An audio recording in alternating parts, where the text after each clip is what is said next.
Saudara Co-Kapten Timnas Anies Baswedan Muhaimin Iskandar, Thomas Lembong, menyebut paslon nomor urut 1 tidak anti nikel dan anti hilirisasi seperti yang dituduhkan kubu Prabowo Gibran.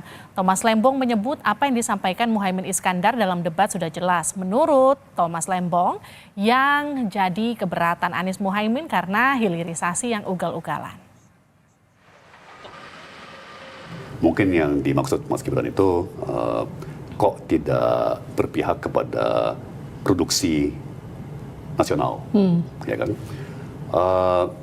Saya kira jawaban Pak Muhaimin kemarin sangat pas, ya sangat sempurna. Kita tentunya tidak anti hilirisasi. Yang kita anti adalah hilirisasi yang ugal-ugalan. Oke. Saudara Wakil Tim Kampanye Nasional Prabowo Gibran, Habibur Rahman merespon pernyataan Thomas Lembong dan Capres Anies Baswedan yang disebut sebagai orang yang memberi masukan kepada Presiden Jokowi. Habibur Rahman menyebut Thomas Lembong hanya pintar bikin pidato semata. Beliau 7 tahun memberikan contekan kepada bapaknya Gibran ya, dalam hal ini adalah Pak Jokowi. Tahu saya Pak Tom Lembong ini kan cuma jago nulis pidato, ya, makanya dia juga gak lama ya, menjabat Jokowi di satu posisi, pindah-pindah dan pada akhirnya memang diganti. Jadi memang cocok Pak Tom Lembong ini jago nulis pidato, padahal negara ini tidak bisa diurus oleh orang yang hanya pandai omong-omong. Negara ini harus diurus oleh orang-orang yang punya gagasan-gagasan besar, yang punya track record, pengalaman, kinerja yang terbukti.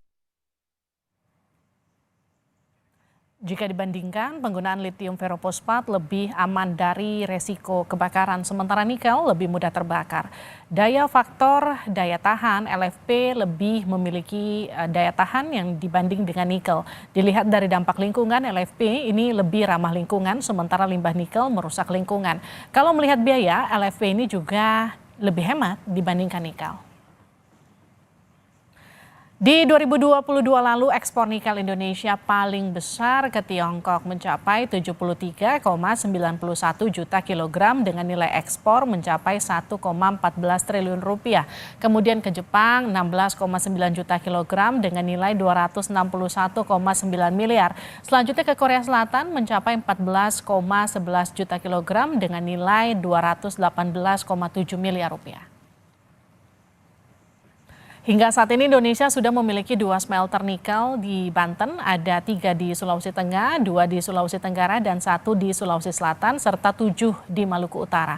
Menurut Kementerian SDM, total ada 116 smelter nikel di Indonesia nantinya.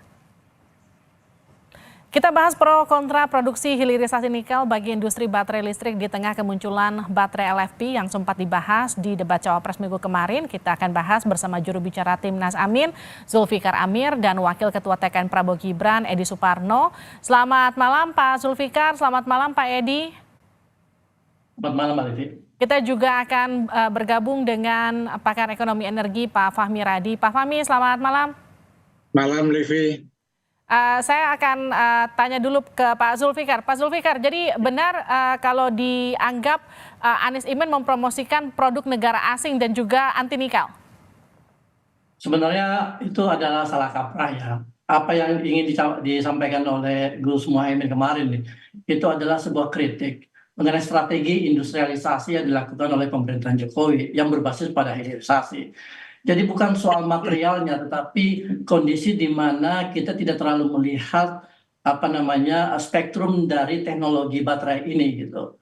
LFP atau lithium iron phosphate ini kan merupakan memberi kontribusi sekitar 60% mobil listrik di seluruh dunia. Sisanya itu berbasis pada nikel. Dan tentu masing-masing punya kelebihan dan kekurangan. Okay. Dan Indonesia sebenarnya masih punya peluang untuk mengekspor nikel untuk penggunaan baterai mobil listrik.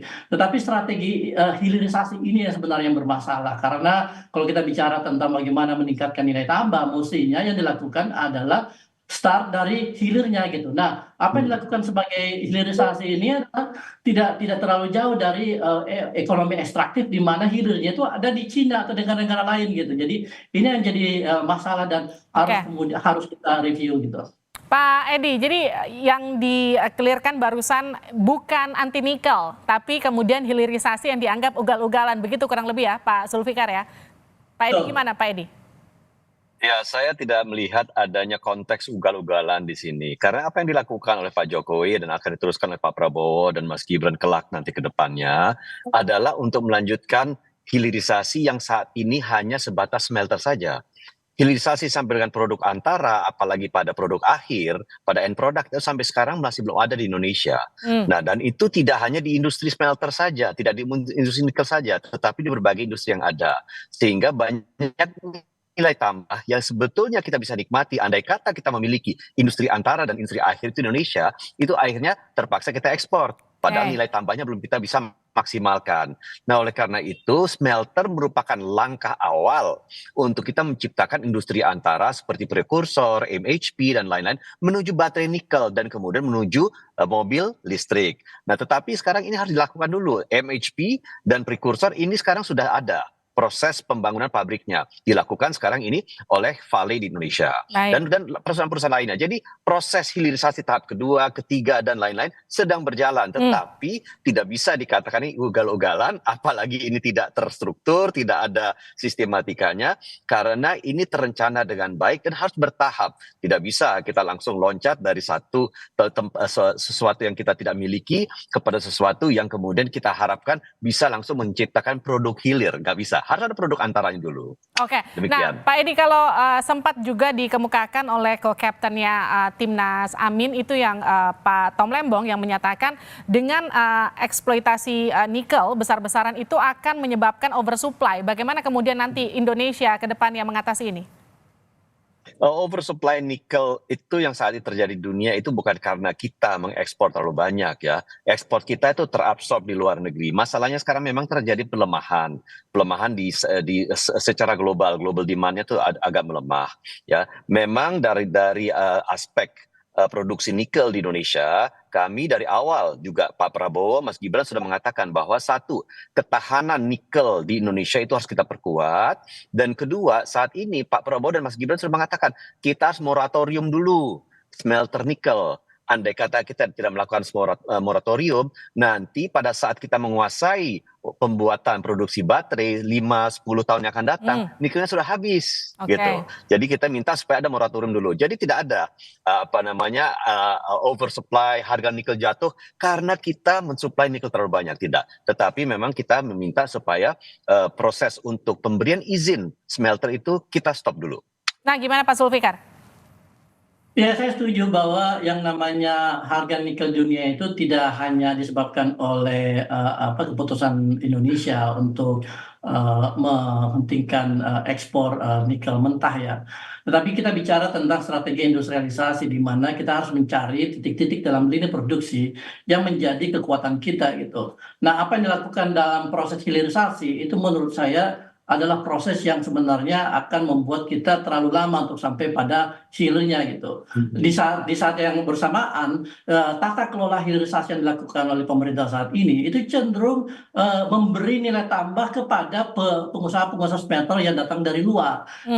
Pada saat yang bersamaan, kita tidak melakukan inspeksi dan yang ketat terhadap kualitas dari smelter yang masuk ke Indonesia. Makanya kemarin terjadi beberapa insiden ledakan ya. Di sisi lain juga ada faktor AMDAL yang tidak terlalu diperhatikan gitu. Kita tahu di beberapa daerah lokasi smelter itu terjadi kerusakan lingkungan akibat limbah dari fasilitas smelter ini. Oke, saya ke Pak Fahmi. Pak Fahmi, kan ada beberapa koreksi yang kemudian jadi perdebatan ketika debat kemarin soal tadi yang kita bahas, hilirisasi yang dianggap ugal-ugalan, tenaga kerja asing yang juga dianggap mendominasi di sisi ini. Bagaimana kemudian Anda menanggapi itu? Ya, ada dua tujuan utama dalam hilirisasi nikel terutama. Yang pertama adalah meningkatkan nilai tambah, value added gitu ya. Nah, kemudian yang kedua membangun ekosistem industri dari hulu sampai hilir gitu ya. Nah, kalau kita lihat dari tujuan tadi, apakah nilai tambahnya itu meningkat atau tidak gitu ya. Nah, dari hasil perhitungan yang ada, itu nilai tambah yang dinikmati oleh Indonesia itu hanya sekitar 30%. 70%-nya dinikmati oleh investor dari China tadi gitu ya. Nah, mungkin apakah memberikan nilai tambah pada daerah gitu ya. Nah, daerah memang pertumbuhan ekonominya meningkat, tetapi jumlah kemiskinannya itu masih cukup tinggi gitu ya. Nah, lapangan pekerjaan itu juga tidak juga itu ya, karena dari China itu membawa tenaga kerja dari sana. Nah, kemudian bagaimana dengan ekosistem industri dari hulu sampai hilir gitu ya. Jadi kalau kita lihat memang sudah dismelterkan, tapi pada produk turunan pertama, kedua, kemudian dia diekspor. Tadi Pak Edi mengatakan ada produk bridging yang di tengah tadi, ini belum dijalankan sama sekali. Mestinya kemudian itu dijalankan sampai dengan membangun pabrik baterai listrik. Nah, pabrik baterai listrik itu kemudian menjadi komponen utama dari mobil listrik yang akan dikembangkan di Indonesia. Tapi sekarang mobil listriknya diimpor secara completely build up gitu. Nah, ini justru akan menjadikan Indonesia sebagai pasar bagi produsen kendaraan listrik. Nah, ini barangkali dua tujuan tadi menurut saya tercapai dengan baik, Livin. Oke, terima kasih Pak Fahmi, terima kasih Pak Edi dan juga Pak Sulfikar sudah bergabung di Sapa Indonesia malam.